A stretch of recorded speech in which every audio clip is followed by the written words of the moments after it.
Muchísimas gracias a todos. Yo espero que me estén escuchando. Voy a hablar en portuñol, a pesar de ya haber vivido muchos años en países de idioma español, pero sigo con mi acento, mi portuñol.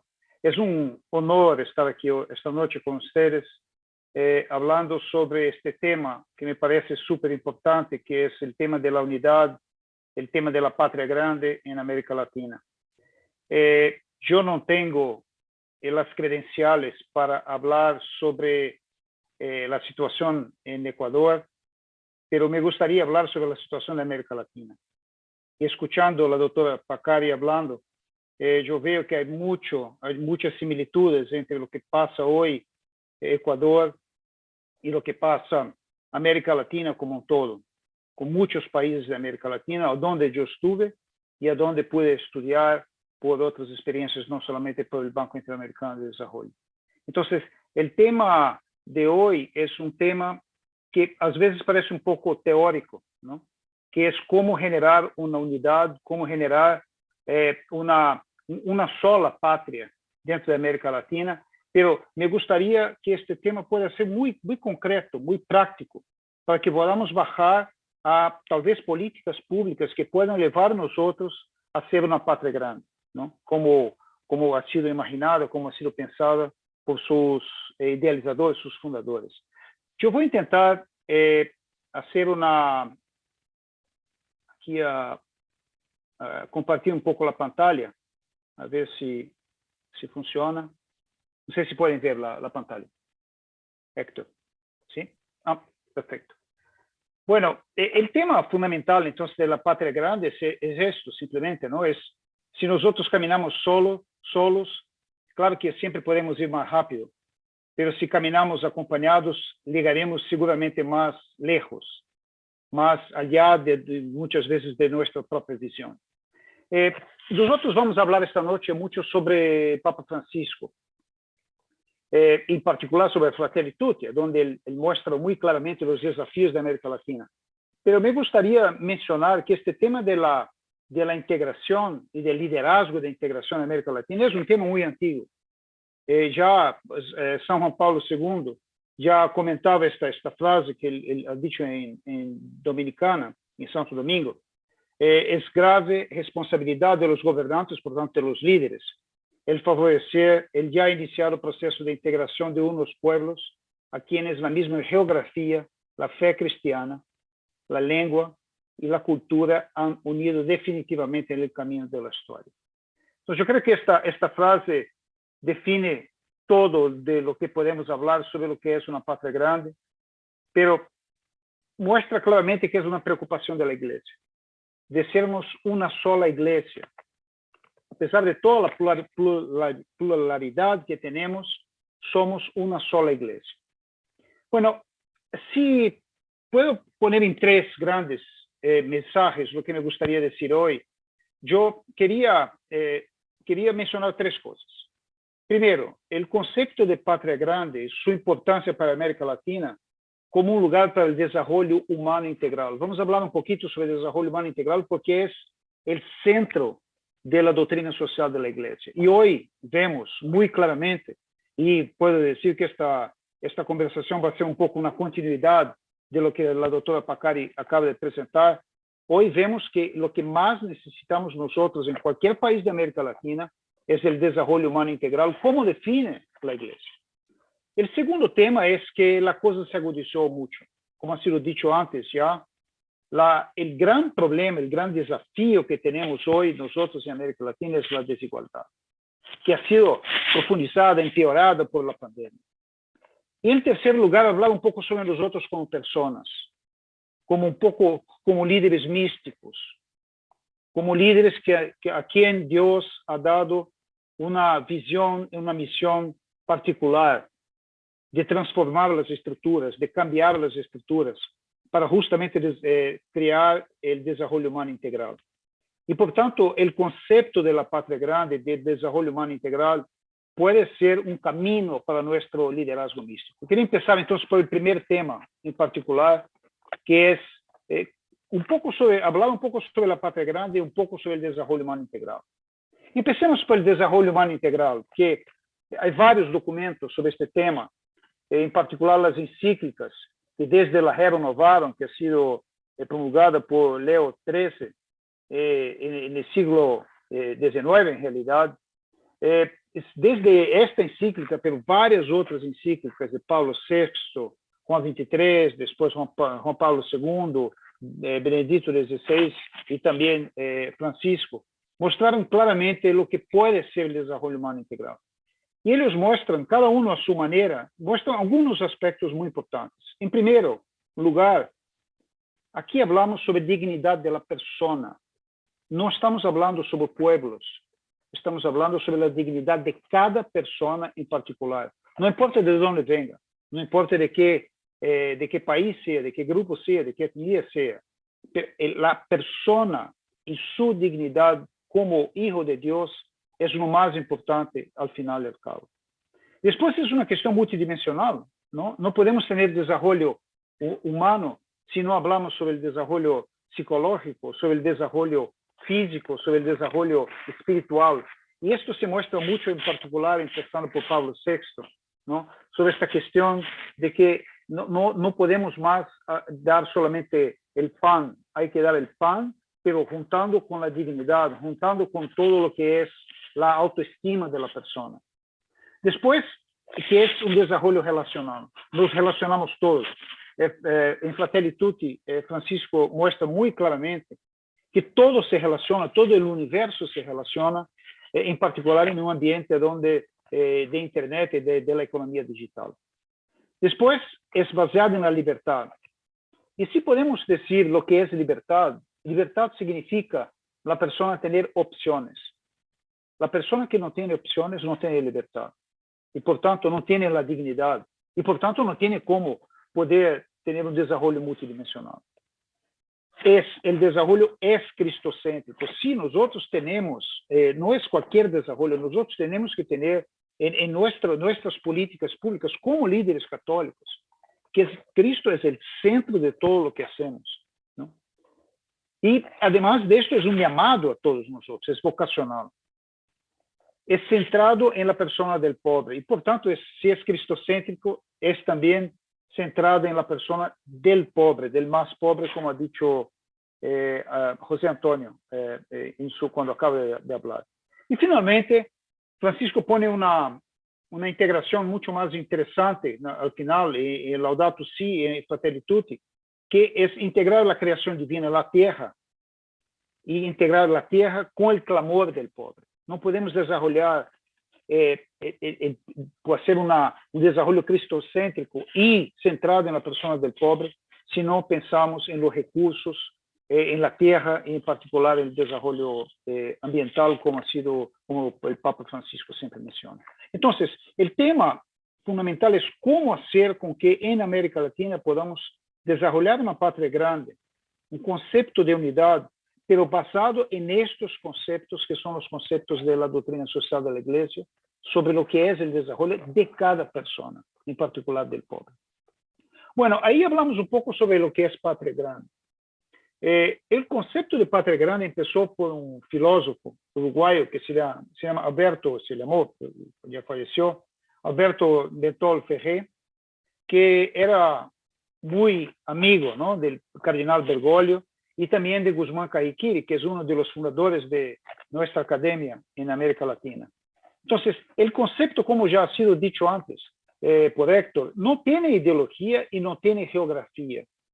Para ellos, la patria grande significa un patrimonio. Lo que significa patria es nuestro patrimonio cultural, nuestro patrimonio histórico, nuestro patrimonio como personas de cada país, de cada grupo donde participamos. Y al final, el liderazgo hacia una patria grande tiene que pasar exige un alma grande. Cuando miramos lo que podemos hacer con el concepto de patria grande, el concepto de desarrollo humano integral, hay que pensar más allá de nuestros propios límites, hay que pensar más allá de lo que es nuestra geografía, hay que pensar más allá de lo que conocemos y buscar mirar nuestra esencia, nuestra alma, como personas y como católicos. Y desde ahí buscar lo que es la solidaridad, desde ahí buscar lo que es el concepto de un mundo que sea un mundo más solidario y mejor. Bueno, ¿por qué podemos ser una patria grande? Esto es, todos nosotros sabemos, pero vale la pena recordar. Primero porque tenemos una historia en común, ¿no? A pesar de tener colonizadores diferentes en algunos casos, como mi país y la mayoría de los países de América Latina, pero tenemos una historia común. Una historia que incluso tiene pasos, tiene momentos de la historia, como la independencia, por ejemplo, que ha sido hecha en momentos iguales, ¿no? Entonces, pasamos por transformaciones en momentos muy, más o menos iguales dentro de nuestra historia. Después, porque tenemos la cristiandad. La cristiandad es para nosotros lo que nos mueve, nuestra propia cultura, nuestra propia historia. Y por tanto no debemos olvidar de eso. Aunque hoy veamos que América Latina está cada vez más siendo que tiene mucho más, por ejemplo, las religiones evangélicas, pero somos al final de la misma base, somos al final de lo que Cristo nos ha dicho. Después tenemos el bono demográfico, eso no es menor. Bono demográfico significa tenemos muchos jóvenes, todavía tenemos. Entonces, seguimos siendo el continente del futuro. Y eso es muy importante. El continente del futuro no es Europa, ¿no? El continente del futuro somos nosotros. Porque tenemos todavía este concepto de lo que la juventud puede traer a nosotros. Ustedes saben que en América Latina hay varios centros de innovación, ¿no? que son bastante importantes desde el punto de vista a nivel mundial. Y esta innovación viene exactamente del hecho de que somos economías, somos países jóvenes, ¿no? Y finalmente tenemos el idioma. Nos entendemos, ¿no? Yo puedo hablar en portuñol, pero estoy seguro que ustedes, entendiendo con el corazón, pueden entender perfectamente cuando yo puedo hablar o cuando ustedes hablan. Quien habla portugués también se puede hablar. A pesar de muchas diferencias de idioma que tenemos, no solamente entre español y portugués, pero también idiomas diferentes, indígenas, que son nuestra base, que son nuestra esencia, que son los pueblos que estaban en esta tierra y que por tanto son los dueños principales de esta tierra. Bueno, al final al cabo tenemos desafíos comunes. Como comenté antes y como vamos a ver un poquito más adelante, la mayoría de los problemas, de los desafíos que tenemos en Ecuador, tenemos en América Latina, tenemos en Brasil, en mi país, y tenemos en todos los países de nuestra región. Bueno, ¿y cuáles serían estos desafíos? Yo creo que por lo que ha sido dicho antes, está muy claro que la primera cosa que tenemos en común como desafío son los flujos que caminan juntos. Hay flujos de mercancías entre sur y norte, pero también hay flujos de personas, ¿no? Personas que están cada vez más, como ha sido dicho antes por la doctora, flujos cada vez más migratorios que están buscando cada vez más el norte y que, por tanto, y traen a nosotros flujos de recursos financieros, como, por ejemplo, las remesas. Hay varios países, como, por ejemplo, el país donde yo estaba antes, como Honduras, y América Central de una manera general, pero Honduras en particular, en que las remesas representan 20% del PIB, ¿no? Del Producto Interno Bruto. Pero hay también los desafíos que vienen junto con esto, que son los flujos de drogas, de armas, de lavado de activos, que caminan juntos, vienen juntos. Uno es como si fuera vasos comunicantes, ¿no? Uno depende del otro. Entonces, mientras nosotros como personas y como políticos o como líderes no nos demos cuenta de que tenemos que resolver un problema común de nuestra región, que no es solamente abrir mercados para hacer flujo de mercancías, es también pensar en las personas que están cada vez más saliendo de sus países, de sus regiones, de sus aldeas, y están buscando oportunidades en otros países, y con situaciones muy duras en estos países. Y, por tanto, todo el tema que viene junto con la pobreza, que el tema del tráfico de drogas, de armas y de todo. Entonces, y esto no es un problema que puede ser resuelto por Ecuador o puede ser resuelto por Brasil de manera aislada. Tiene que ser pensado como como una región, como todos nosotros en común. Pero hay una serie de otros desafíos que el Papa Francisco pone muy claramente en la Fratelli Tutti, ¿no? Y que sirve como casi como una clase que él nos da a nosotros de lo que a dónde tenemos que trabajar para generar el desarrollo humano integral. Y yo no voy a pasar por todos, pero y voy después mencionar un poco más adelante, pero un tema fundamental es de la polarización que ya José Antonio mencionó antes, que hoy existe una polarización en nuestra región en particular, y no solamente en el medio político, pero también en la iglesia, que es extremada, que nos causa problemas de integración social y de solidaridad fuertísimos, ¿no? Esto hemos visto en las elecciones de la mayoría de los países, en la política, y muchas veces, como vamos a ver un poco más adelante, se generan estos conceptos de izquierda y derecha, pero que son conceptos que cada vez más son artificiales o generados justamente solo para alimentar la polarización. Entonces, estos temas que estamos mirando, estos desafíos, son desafíos comunes para toda América Latina, y después podemos profundizar un poco más en las preguntas, si les parece, pero me parece que tenemos que pensar en todos ellos, como región, como grupos, como personas que viven en un contexto mucho más amplio, mucho más allá de cada país o de cada región. Bueno, el segundo tema es el tema de la pandemia y lo que pasamos en los últimos 2 años, ¿no? Y que, por tanto, como José Antonio ha dicho, van también a afectar los próximos años que vamos a tener. Bueno, yo quería empezar mostrando un poco de los números. Me gustó mucho que ya ha sido presentado en la última presentación, una visión muy clara de la economía, pero me gustaría también dar un poco de números también de América Latina como un todo, no solamente de Ecuador, pero en particular mirando la región, pero que también la mayoría de estos números, como ya ha sido presentado antes, son también una situación de Ecuador. En 2020 hemos tenido una caída de la economía de 8%, casi 8%. Esto significa que solamente nuestra región solo tuvo una situación como esta en 1821, por tanto hace 200 años, y por toda la situación de la independencia. Después de esto, nunca nosotros hemos tenido ninguna situación tan crítica desde el punto de vista del desarrollo económico cuanto pasamos en los últimos 2 años. El desempleo llegó a 35 millones de personas en la región de América Latina. La pobreza, como ha sido ya mencionado antes sobre Ecuador, pero en toda la región, tuvimos 45 millones de personas que entraron en la situación de pobreza y que habían salido.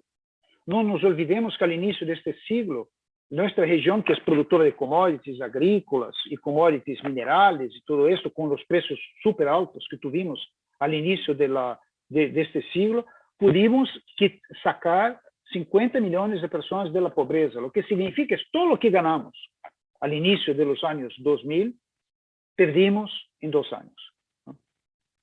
El PIB per cápita bajó 3.5% en la región. Muchos países han volvido a la situación de 2011, 2013 en términos de PIB per cápita. Esto toma años para poder recuperarse.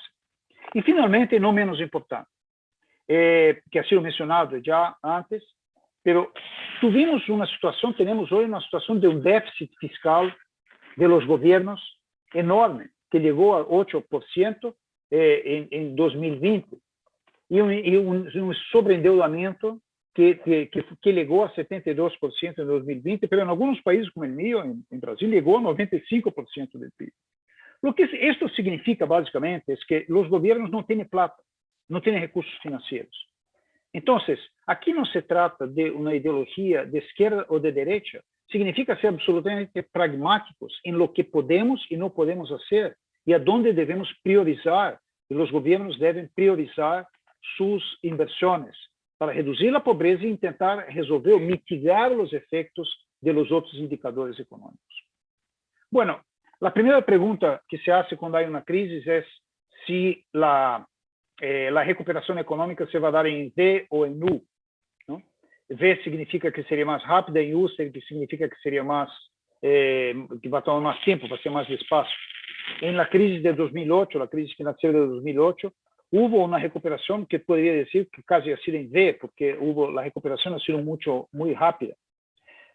Lo que vemos en esta pandemia, entre tanto, es una recuperación en primer lugar en W, porque vienen veniendo olas, seguimos teniendo olas de virus nuevamente, y por tanto varios países han subido y bajado sus economías o sus situaciones de salud que han afectado directamente sus economías. Pero más importante que esto es que esta pandemia está siendo conocida como la pandemia de recuperación en K, que el virus está siendo llamado del virus de la desigualdad. Y esto porque hoy el mundo, y en particular América Latina, es mucho más desigual de lo que era hace 2 años. Y me gustaría aquí gastar un poquito de tiempo en algunos indicadores sobre esta desigualdad, porque deben servir, me parece, como nuestro principal desafío de América Latina. Es la cuestión de la desigualdad.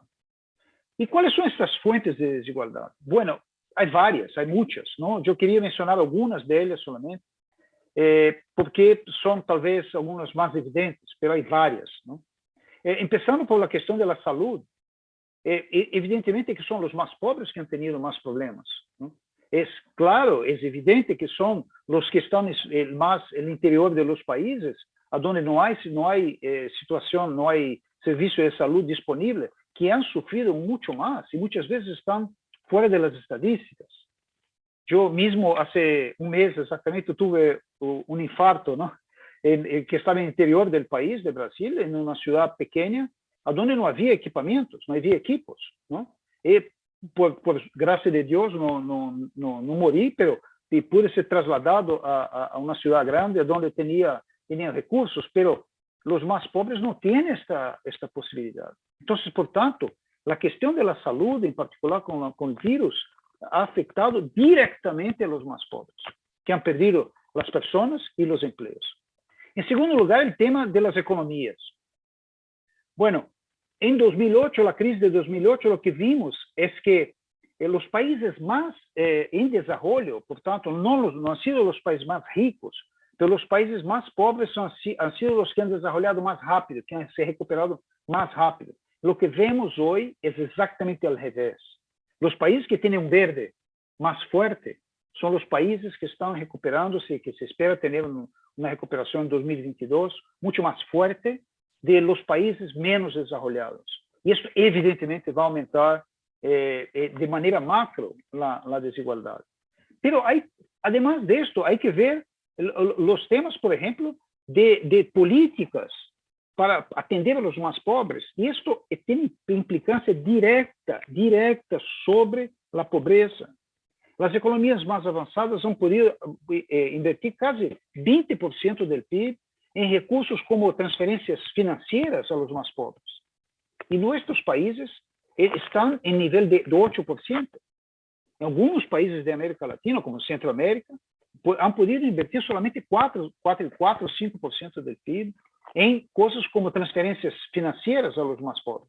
Y no hay otra política para los que están entrando nuevamente en la pobreza extrema. No hay otra política que da recursos financieros de inmediato para que los más pobres puedan tener un mínimo de capacidad de consumo.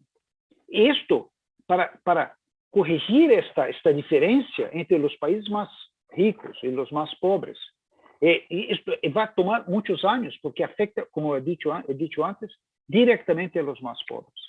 Otro tema son el tema de las empresas. Ustedes ya seguramente que han visto esto en Ecuador. Las pequeñas y medianas empresas son las que más han sido afectadas porque dejaron de participar de las famosas cadenas productivas, porque el crédito se quedó más caro, porque tiene más riesgo, y simplemente se cierra, ¿no? Vemos en todos los países tiendas, servicios, pequeños hoteles que simplemente cerraron porque no lograron sostenerse durante el periodo de 1 o 2 años.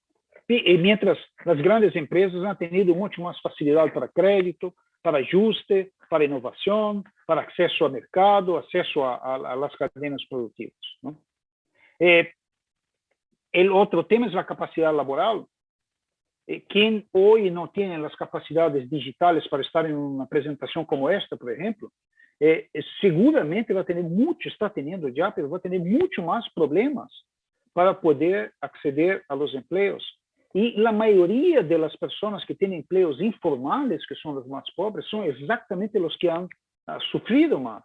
No nos olvidemos que el nivel de informalidad de las economías de América Latina llega a ser 60% de la población activa. Entonces, estos son los que han sufrido más, no solo porque no tienen las capacidades digitales, pero también porque los primeros a perder los empleos son justamente los informales. Después hay un tema de género. Yo que muestro esta gráfica muy rápidamente, pero aquí vemos en rojo que son las mujeres que tienen empleos de más bajo salario. Y por tanto, ellas han sido las que más han perdido sus empleos. Mientras que aquí en el naranja tenemos los hombres que tienen mayor salario, que por tanto han sido mucho menos afectados que las mujeres. Y esto causa un problema serio de violencia de género, de autoestima, porque la mayoría de las familias más pobres de nuestra región son solamente lideradas por mujeres, ¿no? Entonces son diferencias que se imponen sobre América Latina y que la región había ganado mucho en términos digamos, de equilibrio, de mejora de género, y volvió a perder por todo el tema de empleo que afectó mucho más a las mujeres con salarios más bajos. Después viene la educación. Esto es un tema que no se ve mucho, pero que se va a ver mucho más adelante. América Latina ha sido la región que tuvo mayor número de semanas sin escuelas presenciales. Por tanto, 35 semanas, ¿no? Entonces, esto afecta directamente hoy a los niños, pero afecta de por vida a sus salarios, ¿no? Hay estudios muy claros de economía que muestran la relación entre el tiempo de escuela y los salarios que las personas tienen. Entonces, estamos aquí hablando de cosas que se quedan por vida. Entonces, lo que se puede hacer con la educación digital, se puede hacer una revolución en la educación y se puede dar saltos, especialmente en nuestra región, y que para intentar corregir un poco esta pérdida que hemos tenido en los últimos 2 años en educación, para los niños en particular. Bueno, yo quería solo mencionar ese tema de cambio climático, porque mucha gente piensa que estamos hablando sobre cosas románticas, ¿no? Y el Papa Francisco tiene toda la razón cuando pone mucha énfasis en este tema. Yo voy a dar solamente un ejemplo a ustedes, pero ustedes pueden ver muchos, miles de otros ejemplos en América Latina.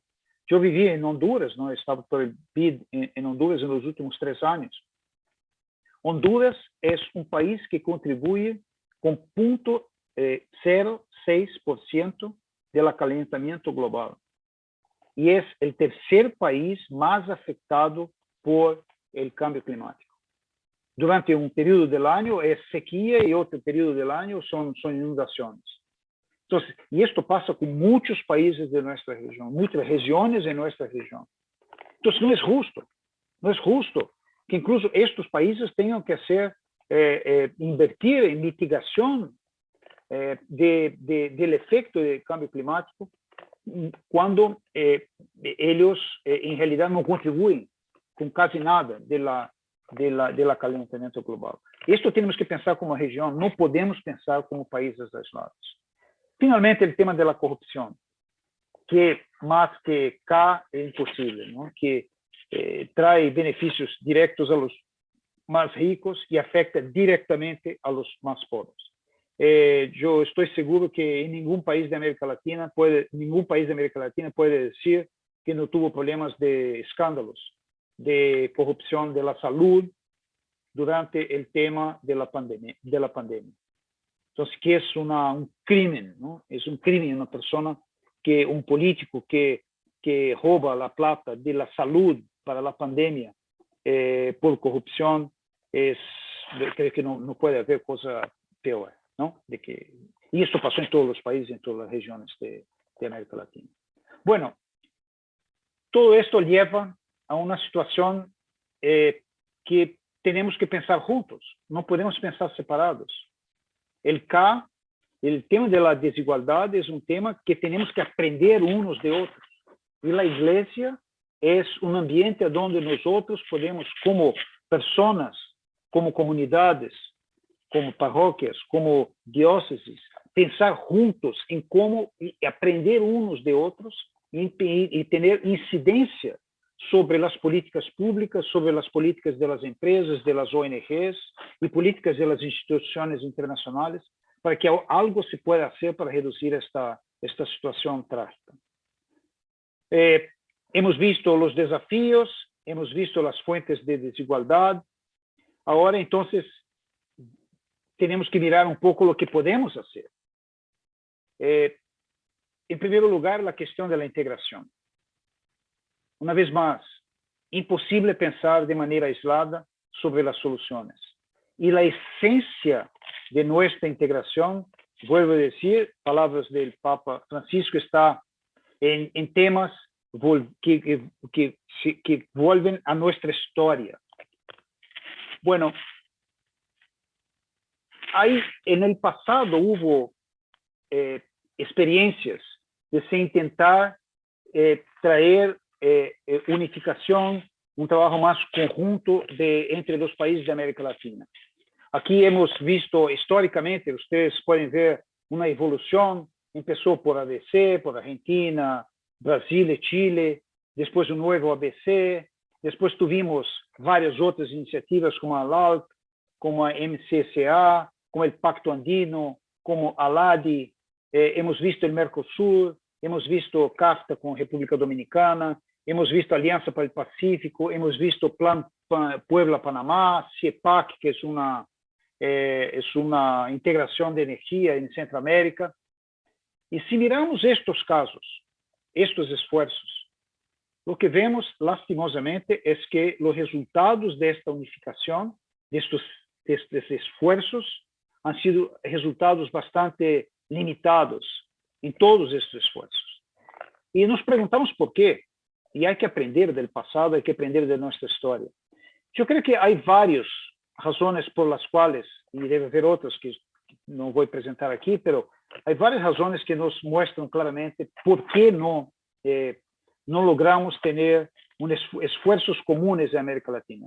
En primer lugar, porque la mayoría de nosotros produce la misma cosa, los mismos productos. Somos commodities agrícolas, soja, maíz, en fin, tenemos los mismos productos, tenemos minería, y no hay complementariedad entre nuestros países. Segundo, fuimos colonizados de una manera mucho más exploratoria. Y no podemos olvidarnos de esto. La diferencia entre otras regiones que han sido colonizadas es que nuestra región fue colonizada de manera exploratoria. Después, ¿tenemos diferencias históricas? Sí tenemos entre nuestros países, no solamente el idioma, pero también diferencias históricas y mismo guerras que tuvimos entre nuestros países y que causan problemas para el futuro históricos. Ya hablamos sobre esto, estamos teniendo problemas de polarización ideológica que no ayudan en absolutamente nada, simplemente nos generan más separaciones artificiales. Tenemos las influencias externas, claro, de los países más desarrollados, que tienen sus influencias por sus propios intereses en todos nuestros países de América Latina. Y finalmente tenemos crisis macroeconómicas, ¿no? Yo no puedo entrar mucho en este detalle, pero si ustedes miran lo que pasó en la historia, en particular el último siglo de nuestros países de América Latina, cuando empezamos a mejorar un poco nuestra situación macroeconómica, viene una crisis. Y después volvemos a la situación anterior. Y cuando intentamos mejorar un poco, viene, por ejemplo, una crisis ambiental que también nos destroza la economía. Entonces, todo esto todas estas condiciones nos llevan a una situación que es muy difícil hacer esfuerzos comunes, grupamientos de países que puedan trabajar juntos.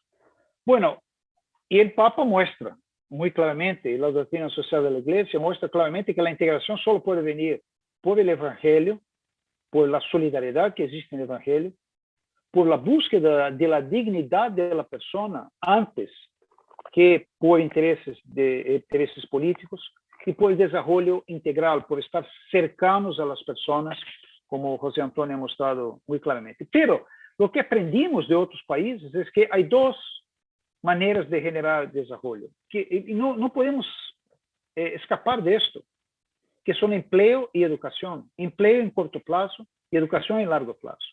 Y eso está muy claro en las políticas que han sido exitosas en América Latina y otras regiones. Está muy claro también en todo lo que es la doctrina social de la Iglesia, que muestra claramente que el empleo y la educación son las dos maneras que pueden llevar a un país o una persona a poder tener su propia dignidad o tener su propio desarrollo integral. Bueno, el último tema que me gustaría cerrar con ustedes es un poco nosotros como personas, ¿no? Sin emociones, pero buscar de manera muy práctica cómo pasamos todo esto, ¿no? Y el Papa en la Fratelli Tutti muestra muy claramente que todos nosotros, líderes y no líderes, hemos sido afectados de alguna manera con la pandemia. Puede ser por el trabajo que hacemos, puede ser por nuestras familias, muchos hemos perdido personas en nuestras familias, muchos han perdido empleos, en fin, de alguna manera fuimos ahí afectados de manera muy profunda en lo que, en nuestra esencia. Y la mejor explicación que yo tuve para lo que puede pasar con nosotros en esta pandemia ha sido dada por un padre vicentino de Honduras, que ha dicho muy claramente que esta pandemia sirve para nuestra propia purificación, ¿no? Y purificación significa lo que es puro es lo que es la esencia. Un oro que es puro es el oro que va a la esencia de la pureza, ¿no? de su producto, ¿no? Que no tiene impurezas, que por tanto es la esencia. Y hay que volver a nuestra esencia, hay que volver a nuestra capacidad de volver a nosotros mismos, a lo mejor que tenemos dentro de nosotros, que somos templos del Espíritu Santo, y buscar a través de esta búsqueda interior, buscar a Dios que está dentro de nosotros para dar un salto y poder ser nosotros los proveedores de esperanza. Entonces, si hay alguna cosa que nosotros líderes católicos podemos aportar para traer desarrollo humano integral, para traer una patria grande a nuestras regiones, es la esperanza. Cuando ustedes leen la Fratelli Tutti, ela tiene 8 capítulos. Solamente el capítulo 1 habla sobre el diagnóstico muy negativo, ¿no? del mundo que el Papa hace, pero los 7 otros capítulos son capítulos de esperanza, son capítulos de mostrar soluciones, ¿no? Soluciones de solidaridad, soluciones de fraternidad, soluciones de desarrollo. Como ha sido dicho ya por José Antonio, no hay que mirar adelante. A mí me gusta mucho antes del infarto, pero espero volver ya a hacer, ¿cómo se llama? Trekking, ¿no? ¿Cómo se llama? Senderismo, ¿no? Y ustedes, si ya les pasó la posibilidad de ser líderes de senderismo, siempre nosotros tenemos que apuntar, mirar abajo, ¿no? Para mirar los huecos, las piedras que se ponen en el camino. Pero el líder es el que tiene que mirar no solo abajo, pero arriba, adelante. Y poder ser capaz de mirar a donde muchos otros no logran ver. Y por tanto tener el alma grande, ¿no? Como había mencionado antes. Mirar hacia adelante. Saber que esta crisis es una crisis que va a pasar.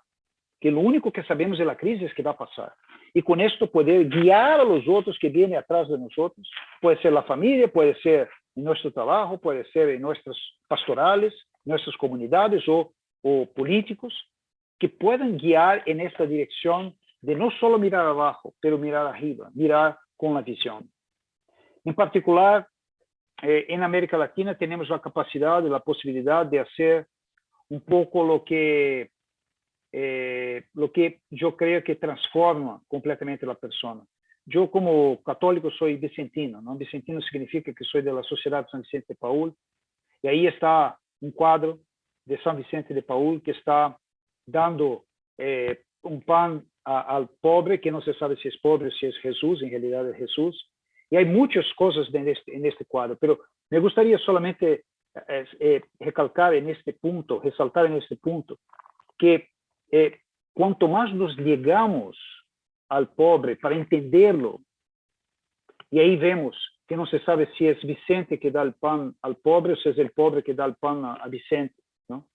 Y miramos muy claramente varios detalles, pero como Vicente está curvado de la misma manera como está el pobre, como Vicente tiene su pie en paralelo a la mano que está, que la mano seca, ¿no? Como se puede decir así, del pobre.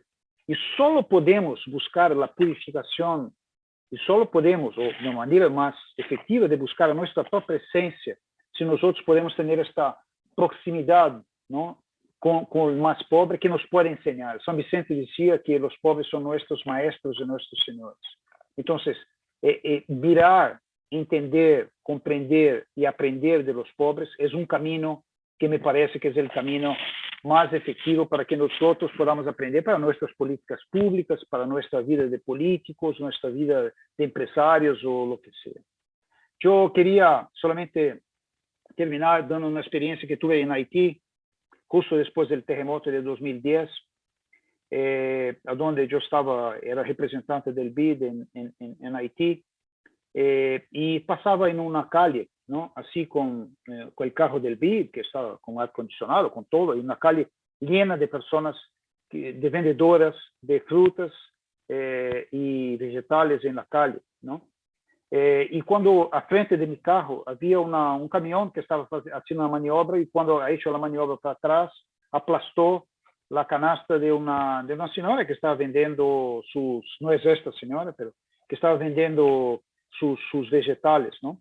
Si ustedes, como ustedes algunos creo que entienden el concepto de contabilidad de capital de trabajo, esta canasta es todo el capital de trabajo que tiene una señora como esta, ¿no? Que tiene que caminar 2 horas por día para buscar, comprar los vegetales por $19, vender por $20 y llevar $1 para su casa, ¿no? Si aplasta, sería lo mismo que si en nuestras vidas nosotros perdiéramos toda nuestra capacidad de inversión. Entonces, después de esto, yo vi a la señora salir del carro, para ir al carro, fui a hablar con ella y le pregunté qué podría hacer por ella, ¿no? Y ella me ha dicho: la mejor clase de desarrollo que yo tuve en todas las instituciones, en todas las escuelas donde he estudiado. Ella me ha dicho: no se preocupe, señor, porque mañana yo empiezo nuevamente, ¿no? Y yo creo que es exactamente así lo que tenemos que hoy, líderes católicos de América Latina, hacer. Es mañana empezar nuevamente y generar un ambiente donde todos nosotros podemos pensar juntos cómo transformar la región y cómo transformar a nosotros mismos como líderes y como personas. Pido en particular a la Virgen del Quinche, ¿no? Que pueda bendecir a todos ustedes, sus familias, y que podamos nosotros todos, con el ejemplo de María, de ser no solamente humildes, pero también mirar hacia adelante y no dejarse llevar por las crisis que pasan en nuestros países, en nuestras familias, en nuestras comunidades y en particular en nuestras propias vidas. Muchas gracias.